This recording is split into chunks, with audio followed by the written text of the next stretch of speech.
Big boss Telugu season 9 81వ ఎపిసోడ్పై ఇదొక quick analysis. ఈ episode పేరు రణరంగం. సో ఏదో పెద్ద యుద్ధమే ఉంటుందని మనం అనుకున్నాం, కాని తీరా చూస్తే టాస్క్లు చాలా సింపుల్గా చప్పగా ఉన్నాయి.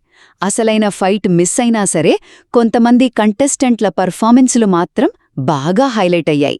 మొదటిది తనుజ చూపించిన స్ఫూర్తిదాయకమైన పోరాటం. చూడండి, తనకంటే ఫిజికల్గా చాలా స్ట్రాంగ్ అయిన ప్రేరణకు వ్యతిరేకంగా తనుజ చూపించిన పట్టుదల, ఆ కసి, అబ్బో అద్భుతం. తను టాస్క్లో ఓడిపోయి ఉండొచ్చు, కాని ఆమె ఫైటింగ్ స్పిరిట్కి మాత్రం అందరూ కనెక్ట్ అయ్యారు. ఇక రెండోది డెమాన్ పవన్, తిరుగులేని ఆధిపత్యం. పవన్ను ఇప్పుడు టాస్క్ మాస్టర్ అని పిలవచ్చేమో, ఎందుకంటే ఎదురుగా ఎవరున్నా సరే ప్రతి టాస్క్లోనూ గెలిచేస్తున్నాడు. Nail it to win it అనే టాస్క్లో అయితే మానస్పై ఎంత ఈజీగా గెలిచాడో చూశాం కదా. ఆ టాస్క్లో పెట్టిన ఆ జిగ్జాగ్ అడ్డంకి అయితే మరీ ఫన్నీగా ఉంది. ఇక ఫైనల్ పాయింట్, నిరాశపరిచిన యుద్ధ వాతావరణం. రణరంగం అనే థీమ్కి అక్కడ జరిగిన టాస్క్లకి అసలు సంబంధమే లేదు, చాలా సిల్లిగా అనిపించాయి.